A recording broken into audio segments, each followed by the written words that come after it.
Hello and welcome, Peacock fans, to another episode of Peacocks on the Prowl. I'm Jim Lowry, and sitting with me today is sophomore on the women's softball team, Sammy Garrett. Sammy, nice to have you here. Thank you. Good to be here. All right, Sammy, this past weekend, women's softball was at the conference tournament being held in Sioux Falls, South Dakota.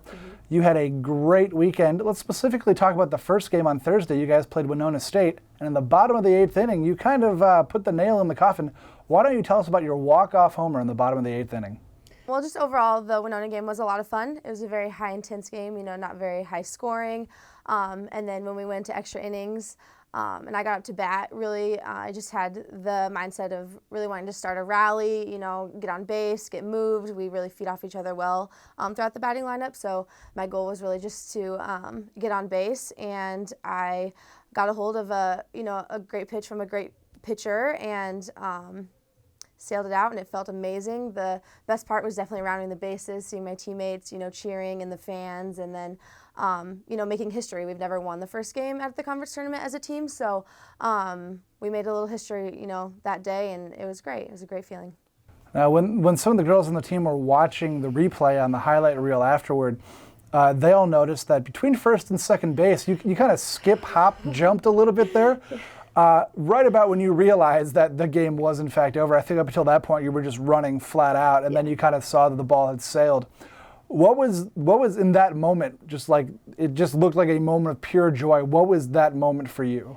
I think you said it, exactly right. Just the pure joy and just excitement to, be guaranteed another game or, another 2 games with the team, and just to have the game over, it was very, like I said, high intense. So just to have the game won and be able to move on and relax, we didn't have to play another game. And, but yeah, just pure joy is definitely how I would describe that moment. Yeah. All right. Friday night, second game of the day after you guys defeated Bemidji State. We were playing Mankato. Great team with great pitching. 0-0 game going into the top of the 5th. You came up to bat and no one on, and you got a pitch probably a little bit out of the zone. I think it was maybe about your eyes, maybe your forehead. Took a stab at it, just crushed it. There were 3 fences out in the outfield during those games, and you went over all of them, landing halfway again toward the next field. I think it ended up being like a 255-foot shot. And that one being the only run of the game, when you hit that ball, did you know it was gone? When I hit that one, I knew. I think it was high enough, the height of the ball, even though it was probably a little out of the zone, and I might have reached for it a little bit. I think the height of that ball really helped me because it started high and it just stayed high, and that was probably one of the hardest balls I've hit in a very, very long time. So I knew that one, and it felt just as good. It wasn't necessarily the walk-off, but it was definitely finally a run on the board. So it was a great feeling. That was another great feeling that day. You guys ended the weekend in dramatic fashion after going 16 innings in Game 1, once again against Mankato. Yeah. You guys went the full 7 in the final game of the day with a 4-3 victory, making the automatic bid for the regional tournament. You guys are going down to Arkansas this weekend. What's the feeling from the team going down to Arkansas? I think the feeling is just living in the moment. Again, we're making history each win we have, and we're the first softball team to go to this regional tournament. So I think we're really just going to try and enjoy these potentially last few, moments together as a team, and just enjoy every step. Like I said, a new process. Coach AB's never, had this experience either, so it's going to be a learning experience for all of us, but just fun. We're still playing softball, which is, what we love to do, and get to enjoy each other's company the whole time and enjoy some nice weather. So I think really the mindset is just enjoy every moment of it, and, leave nothing out there. Just play the game we know how to play and do it with the people we love. So. And there you have it, Peacock fans. That's all we have with Sammy Garrett right now, but stay right there. We'll have Coach Amanda Bradberry coming right up.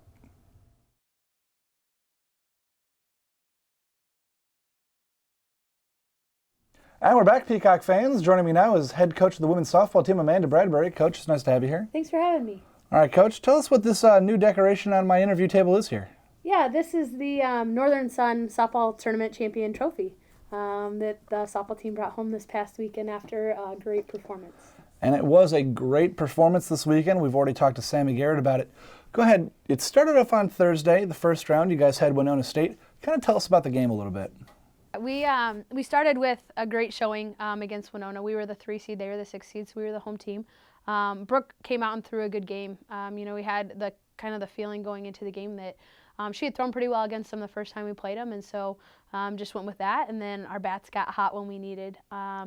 We struggled a little bit early in the game of really barreling the ball up, and then made a little bit of an adjustment with Katie Salmons, backed her off the plate a little bit, and she crushed the ball. I think is still stuck up in the tree from what the fans have said. And then we went the extras, and then in the last inning, Sammy Garrett hits that walk-off home run. And just the joy on Garrett's face, Coach, as she was rounding the bases, and the team just so thrilled greeting her at home plate. It was just a great moment to be there. You guys had played in the rain, just the one extra inning that day, and we'll get back to why that joke's funny later. But on Saturday, you had 2 games. Bemidji State was the first one, followed by your first match against Minnesota State Mankato. Go ahead and kind of tell us about the Friday games. We started off with Bemidji, a team that we had swept at our place this year, but kind of knew that they were hot. They had beat Duluth the day before, and so kind of knew that they were going to rely a little bit on their pitching, and their leadoff hitter has had a lot of success since we've played them. So we knew they were a good team, and we just kind of went out and tried to execute our plan of having the timely hits and letting Jacqueline throw a good game. And Jacqueline threw a great game, and the bats were hot in the Bemidji State game. I think that was the most runs you guys scored all weekend, actually. Yeah. And then later Saturday was, like I said, your first outing against Minnesota State Mankato. Absolute pitcher's duel, and more so than the game Thursday against Winona. Go ahead and tell us about that matchup. So like you said, a definite pitcher's duel. There were 5 hits combined in the game. Coley Reese from Mankato is a phenomenal pitcher. I think she definitely changed things up from how we had seen her earlier in the season.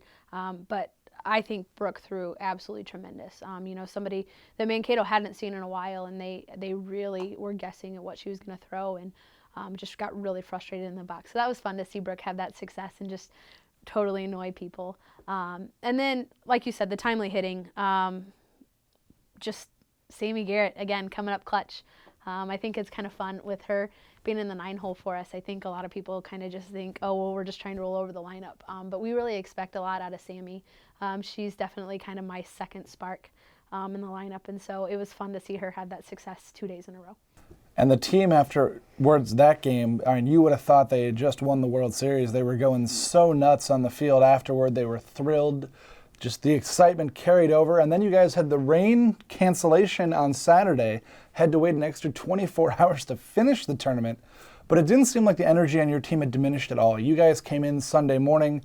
You guys got there. You did your warm-up. You watched Minnesota State beat Duluth, but the energy was still there. Kind of talk about the energy your team brought the entire weekend.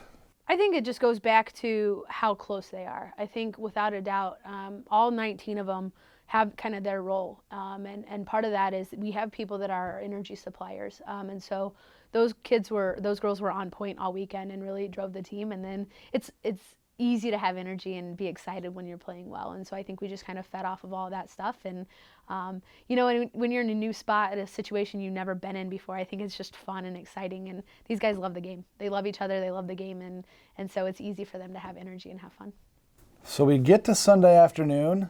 And like I said, we mentioned that the joke about the one extra inning on Thursday. The punchline to that joke being the 16-inning marathon that was Game 1 against Minnesota State Mankato, which, although your team came up on the losing side of Coach, was probably one of the greatest games of softball any of them will ever play. Tell us about the first game against Mankato. Again, Coley changed things up again from day 2 to day 3, and so we struggled a little bit at the plate of making the adjustment. But then even more so than that, again, I think the combination of Brooke and Jacqueline. Brooke started off the game really well and held their offense to nothing. And then Jacqueline came in and closed and did a nice job on that.